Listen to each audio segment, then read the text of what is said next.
यह कहानी है एक छोटे से गांव की, जहां लोग रहते थे सुकून और शांति के साथ।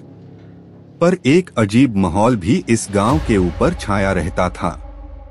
रात को जब चांदनी चमकती तो गांव की सड़कों पर अजीबोगरीब आवाजें सुनाई देती थीं।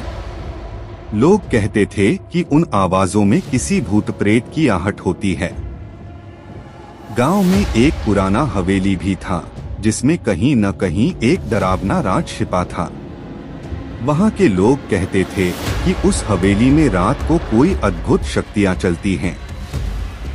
लोगों ने सुना था कि रात के समय हवेली के आसपास कुछ अजीबोगरीब चीजें होती हैं, जैसे कि भारी आहटें, छिपकलियों की चीखें और किसी अनजान आवाज भी सुनाई देती थी। गांव के लोग डरने के बावजूद उस हवेली को छोड़ने का मन नहीं करते थे।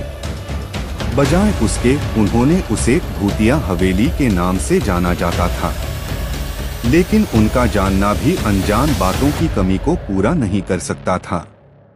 एक रात एक बहादुर युवक ने निर्धारित किया कि वह भूतिया हवेली की तलाश में रात में हवेली में प्रवेश करेगा। धीरे धीरे वह हवेली के अंदर चला और वहां से अनजान आवाजें सुनाई दी।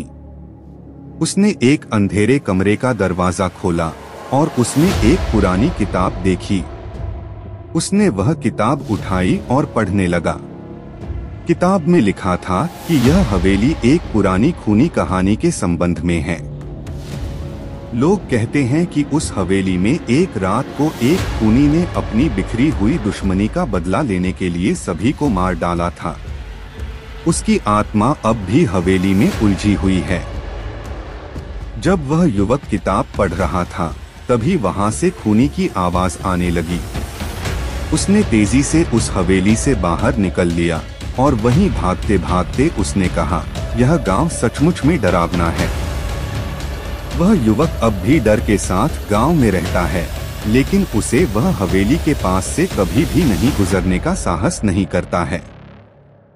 उस भूतिया हवेली की आवाजों ने उसके दिल में एक अद्भुत डर का महसूस करा दिया है, जो कभी भी उसके दिमाग से नहीं जाता।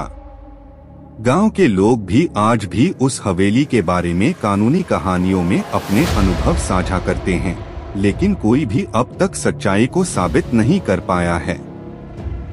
क्या यह सच है या सिर्फ एक डरावनी कहानी है, यह अब तक अनसुलझा है।